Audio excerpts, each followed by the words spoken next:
Fizi News 24. Média d'information en temps réel. Fizi News 24. Chombo cha habari kwa muda sahihi. Média d'information en temps réel.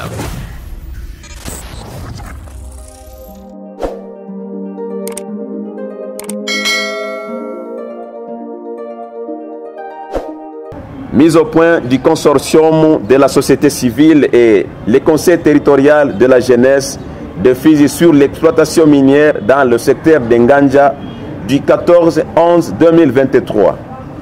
Comme toutes les entreprises au monde, plus particulièrement celles de la République démocratique du Congo, sont censées créer de l'emploi et répondre aux attentes de la communauté locale.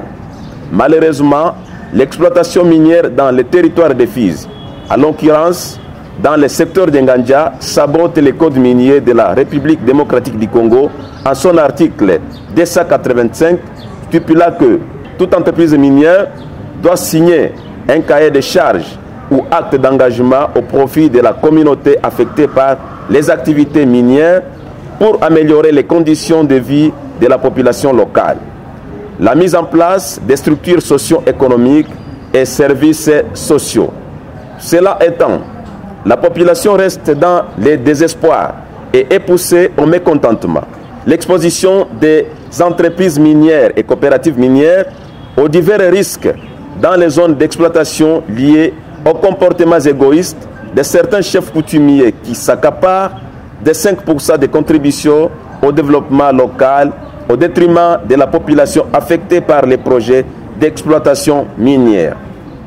En tant que société civile de proximité, animée par l'esprit pacifique, de cohésion sociale, du bien-être de la communauté et prônant le changement de mentalité du peuple congolais, regrettons l'attaque ciblée des partenaires de la société coopérative minière de Kivu Maniema, Komikima en sigle, dans la zone d'exploitation artisanale ZEA 498, en date du 25 au 26 octobre 2023.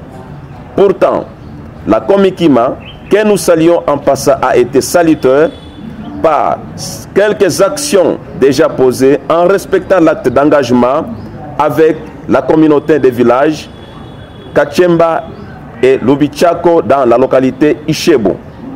Finalement, nous encourageons la Komikima et compatissons ensemble.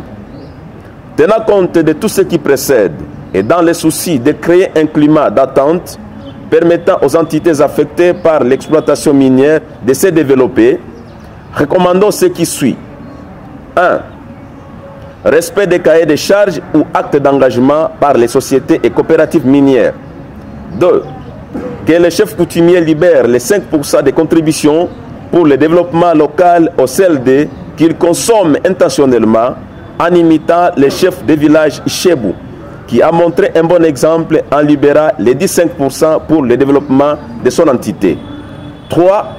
Que l'État congolais renforce la sécurité des coopératives et sociétés minières avec leurs partenaires dans les lieux d'exploitation. Viongozi jambo. Jambo sana. Naweza kujitambulisha moja baada ya mwingine? Mimi kwa majina naitwa Balangi Bini Ombe Héritier Gentil, coordinateur sectoriel wa nouvelle société civile mu secteur ya Nganja. Kwa majina naitwa Kashindi Daudi Asman, nikiwa président wa nouvelle dynamique de la société civile NDC Chumvi ya Kongo mu secteur ya Nganja. Ni Malilo Makoma Bone, msimamizi wa shirika la kiraia NDC Chumvi ya Kongo tarafani Fizi. Mime Bomboka, msimamizi wa vijana tarafani Fizi. Naweza kupenda kuelewa kwa nini mnapatikana Baraka kwa siku ya leo? Tumepatikana hapa kwa lengo moja tu, ili kutafuta namna gani tunaweza kupata amani kwa yale mashirika ambayo yanachimba migodi katika sekta ya Nganja. Pia kuangalia namna gani raia ambao wanapatikana katika maeneo yale ya uchimbaji madini watanufaika na uchimbaji madini huo. Na ya mwisho ni kutaka kuangalia namna gani yale mashirika ambayo yanachimba yale migodi yaheshimu zile sheria za uchimbaji madini ambazo nchi ya Kongo imeziweka. Na huenda kutokana na hilo tamko ambalo mmelitoa kwa sasa linakuwa na malengo gani zaidi? Malengo ni yao kama nimesema, ndugu mtangazaji, ni kusema kwamba tunataka tuweke yale mashirika ambayo yanachimba migodi yaweze kuheshimu zile sheria za nchi za uchimbaji madini. Pia unajua ndugu mtangazaji, kuna baadhi ya mashirika ambayo yanachimba migodi na raia ambao wanapatikana katika maeneo yale hawanufaiki na yale migodi. Sasa ndio maana tuliwaza tuangalie namna gani kutoa kitu kama na hichi, pia kuangalia namna gani ya kutafuta usalama wa yale mashirika ambayo yanachimba migodi katika maeneo ya sekta ya Nganja.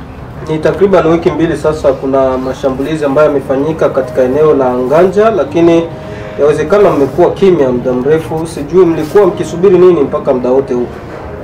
Asante sana ndugu mtangazaji kwenye swali kama hilo. Sisi mashirika za kiraia tukua kimya kwa sababu wakati tukio limeweza kutokea mnamo tariki 25 kuelekea 26, siku ile tuliweza kupigiwa simu kama sisi viongozi wa kiraia na kwenda kutoa mkono wa makiwa. Basi pale ilibidi tukae chini tutafute chanzo ni nini. Mara kwa mara kunatokea mambo ya ujeuri, wachimbaji madini wanapigwa masasi, wale wa China mara kwa mara wanapigwa masasi na watu wasiojulikana. Ndio maana mliona tunakaa kimya, lakini hatukuwa kimya, tulikuwa tunatafuta ni nini chanzo na tutafanya nini kwa sababu tuweze kukomesha vile vitendo vya uchauri vinakwenda kutokana ndani ya sekta ya Nganja kwa wachimbaji madini zaidi. Na baada ya uchunguzi kipi mmeona? Ndio, baada ya uchunguzi tumekwenda kuona kama wale watu wa makooperative na wale wa China kama vile wa partner nao wanakuwa na tatizo moja, ambao wale wa watu wa makooperative wakiwapeleka vibaya, kwa sababu mgeni anaweza akapelekwa vibaya, mwananchi ndiye anampeleka vibaya, kutokuheshimisha ile inaitwa cahier de charge, mapatano entre wananchi na wale wazungu ama wageni wanakuya ndani ya nchi. Ndo sababu zaidi inakuwa naleta yale matatizo ndani ya uchimbaji madini. Lakini kama kunakuwa ile jambo la kusema kama washikilie kwanza sheria inasema nini kuhusu uchimbaji madini, wakubaliane makubaliano entre ya watu wa makooperative na wale wageni wanakuja nao wa China, wakae chini watafute suluhisho ama makubaliano ya uchimbaji madini, itaweza kuleta amani ya kudumu. Ile ndio ilikuwa zaidi tulikuwa tunapendelea tuwaambie, kwa sababu ile ndio chanzo zaidi ya kutokupata usalama kule ndani ya uchimbaji madini msekta ya Nganja. Kiongozi na tofauti ya gisi amesema hapa ndugu ni kwamba sio tu yale mashirika ambayo yanawapeleka wale wageni vibaya, kuna pia wale watu ambao wana roho mbaya, wana roho za fitina, wanafikiri kwamba nifanye hiki ili yule asipate. Hao nao wanafanya ukosefu wa usalama unakuwa. Hiyo nayo ilikuwa point nyingine ambayo tulitaka tuongezee pale. Kwa kuona uchunguzi tulifanya, kweli tuliona kwamba hiyo ni tatizo kubwa sana. Na sio hiyo tu, na kuna pia hao nani wakuu wa vijiji au mashefu kutimie wetu ambao wao wanashindwa kuchukua ile kidogo ambayo ingepashwa irudie kwenye mfuko wa raia ili kuendeleza kijiji, wao wanachukua yote wanatumia. Sasa ile nayo inafanya raia wanakuwa wananungunika sana, na mtu akinungunika ni lazima atawazia mabaya. Na wenda kabla ya shirika la uchimbaji madini kutenda kazi katika sekta ya Nganja ama katika eneo lolote, kipi kinahitajika? Ndio kinachohitajika, serikali ya Kongo ilipanga kila kitu. Serikali ya Kongo inasema ya kwamba mbele ya shirika la wachimbaji madini kuingia fasi, kabla hawajaingia, reglement mwenyewe inasema ke banapaswa kufanya manegociation na kujua matatizo yale ya nia za wananchi wa pale ambao sehemu yao itachimbiwa ile madini.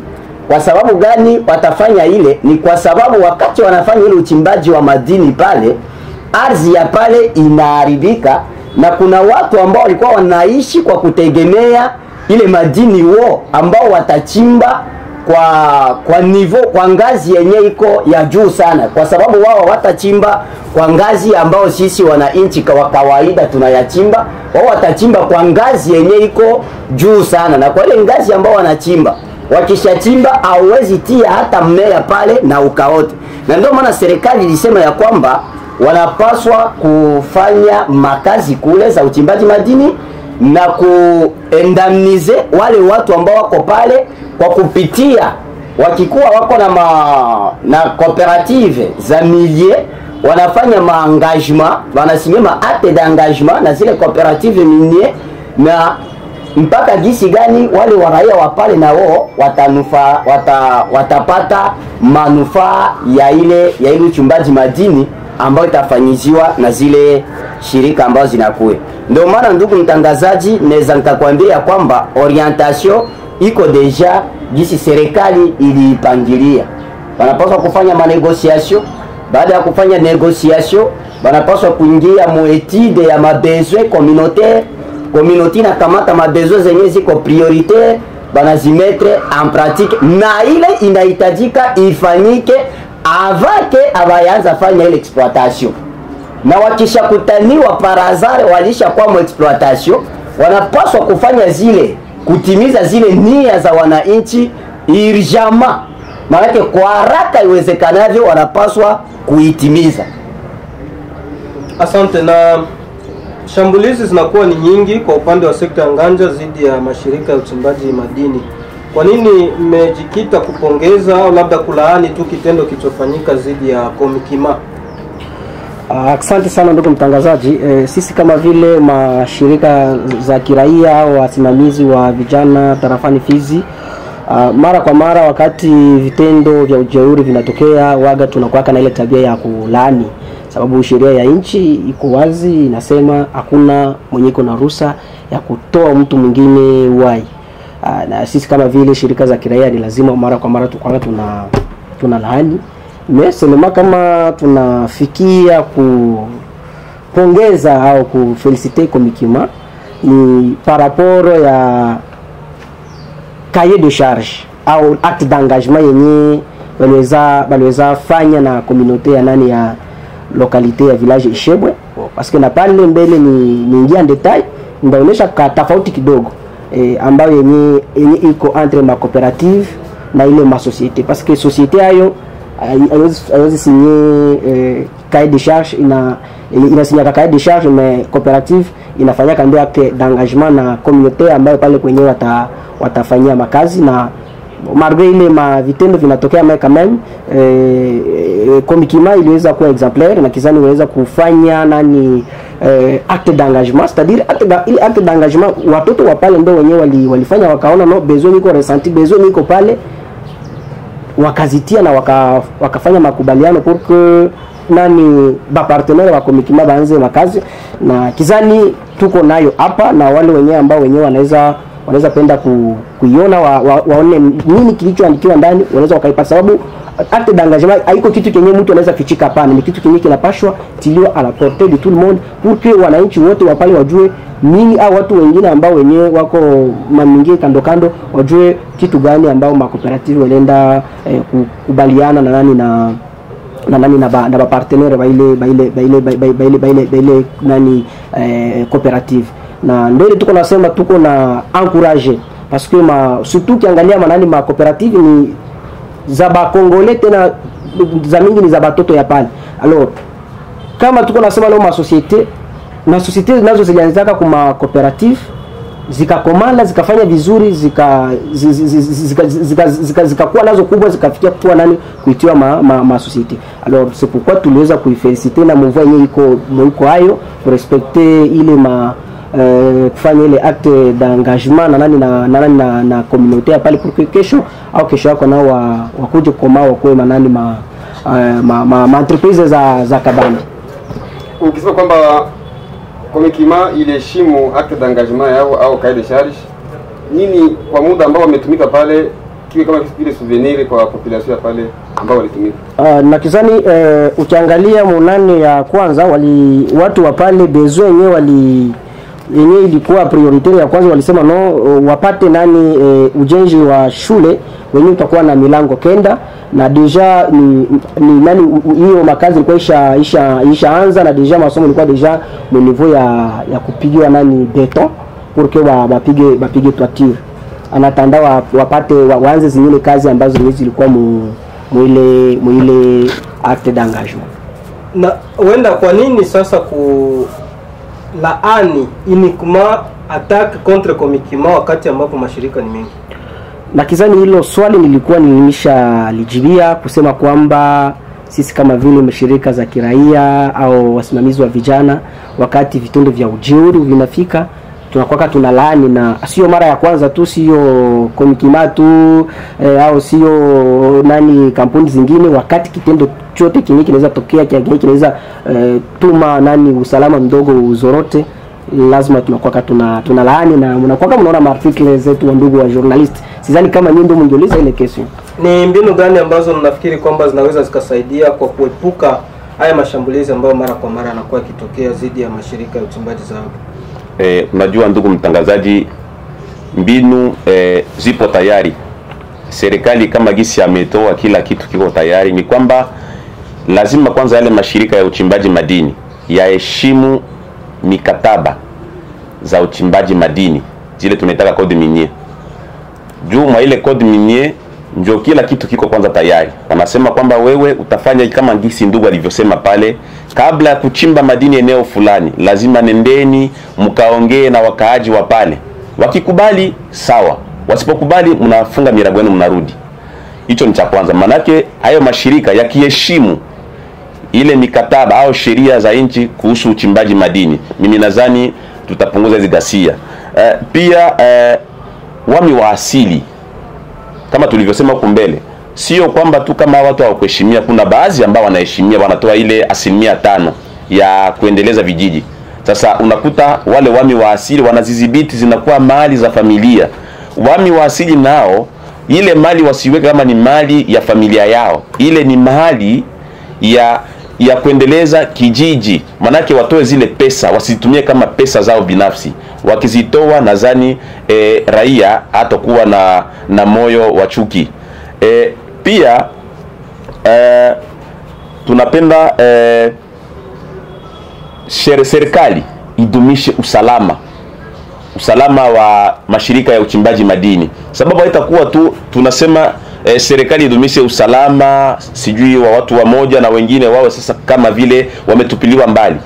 Wawe na ile hali ya kupenda kudumisha usalama wa mashirika yetu ya ndani na ya nje pia.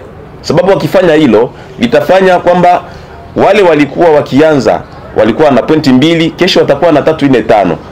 Na ya mwisho ni kusema raia nao wajisikie kwamba sio tu wao waseme kwamba sisi kazi yetu ni kula tu. Lazima nao raia wachangie kwa amani, wawe na ile hali ya kupenda kusema au kudenonse kila mtu ambaye wanashakia kwamba huyu anaweza kuwa ni chanzo cha ukosefu wa amani katika eneo za uchimbaji madini. Labda ujumbe wenu kwa kumalizia kwa wafadhili au wapartenaire, vile vile kwa raia wote ambao wanawasikia kwa muda huu. Ujumbe wetu kwa wale wafadhili wa mashirika zetu za uchimbaji madini ni kwamba sisi kwanza kama vile wasimamizi wa mashirika kiraia tuna huzuni sana, na wakati umekuja kumpa mtu chakula au umechukua bombo unakuja kumulambisha mtu tena unaichukua, inauma sana. Tunaomba hayo mashirika au wafadhili waje na tutafanya pamoja kampeni za usisimuaji ili mambo yote yaende sambamba, kwa sababu wakikaa huko raia wanaumia. Hiyo ndo tunaona kwamba tunapaswa tufanye kwa wafadhili wetu. Tunawashukuru sana viongozi wa mashirika ya kiraia pamoja na uongozi wa vijana tarafani Fizi. Asante sana. Fizi News 24, média d'information en temps réel. Fizi News 24, chombo cha habari kwa muda sahihi, média d'information en temps réel.